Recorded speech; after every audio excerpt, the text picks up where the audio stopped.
Assalamualaikum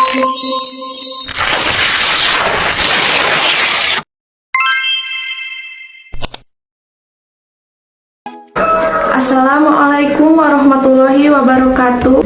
Di pembahasan kali ini saya akan memaparkan materi apa itu komunikasi bisnis, baik komunikasi secara internal maupun secara eksternal. Komunikasi bisnis adalah suatu hal yang penting bagi perusahaan. Komunikasi harus dilakukan minimal oleh 2 orang atau lebih untuk berbagi informasi. Informasi ini bisa dibagikan secara verbal maupun nonverbal. Komunikasi bisnis mempunyai 3 tujuan utama. Yang pertama, memberikan informasi. Tujuan pertama dalam komunikasi bisnis adalah memberikan informasi yang berkaitan dengan dunia bisnis kepada pihak lain. Oke, sebagai contoh, seorang pemimpin suatu perusahaan membutuhkan beberapa pegawai baru yang akan ditempatkan sebagai staf administrasi di kantor-kantor cabang yang ada. Untuk memperoleh pegawai yang diharapkan, ia dapat memasang iklan lowongan kerja melalui media surat kabar, majalah, radio, dan internet. Yang kedua, melakukan persuasi. Tujuan kedua dari komunikasi bisnis adalah persuasi. Persuasi ini dilakukan kepada pihak lain agar apa yang disampaikan dipahami oleh audiens dengan baik dan benar. Yang ketiga, melakukan kolaborasi. Tujuan ketiga dalam komunikasi bisnis adalah melakukan kolaborasi atau kerjasama bisnis antara seseorang dengan orang lain. Saat ini, kerjasama antar perusahaan relatif mudah dilakukan seiring dengan semakin pesatnya kemajuan teknologi komunikasi. Seseorang dapat menggunakan beberapa media telekomunikasi seperti telepon biasa, telepon genggam, internet, dan email.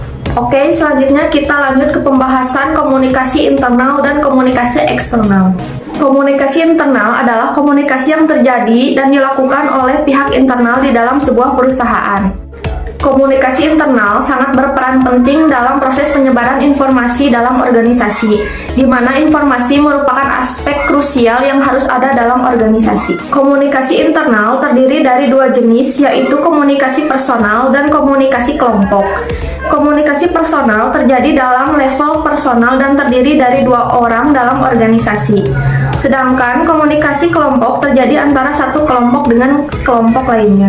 Komunikasi eksternal sendiri yaitu komunikasi yang dilakukan oleh satu perusahaan dengan perusahaan yang lain. Contoh komunikasi eksternal yang pertama ada jumpa pers.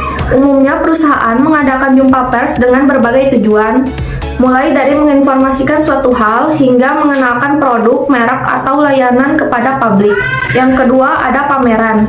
Komunikasi ini dilakukan dengan menyampaikan ide atau gagasan lewat karya seni. Ketiga, publikasi. Publikasi bisa diartikan sebagai pengumuman atau penerbitan suatu hal. Dalam praktiknya, publikasi dapat berupa majalah, poster, brosur, dan lain sebagainya. Yang keempat, siaran media elektronik. Misalnya dengan mengadakan jumpa pers yang kemudian dipermediakan dan disiarkan. Kelima, bakti sosial. Contoh komunikasi eksternal lainnya adalah bakti sosial. Selain meningkatkan rasa kepedulian, program bakti sosial juga bisa mendekatkan perusahaan kepada masyarakat. Sekian pemaparan materi dari saya, semoga bermanfaat. Wassalamualaikum warahmatullahi wabarakatuh.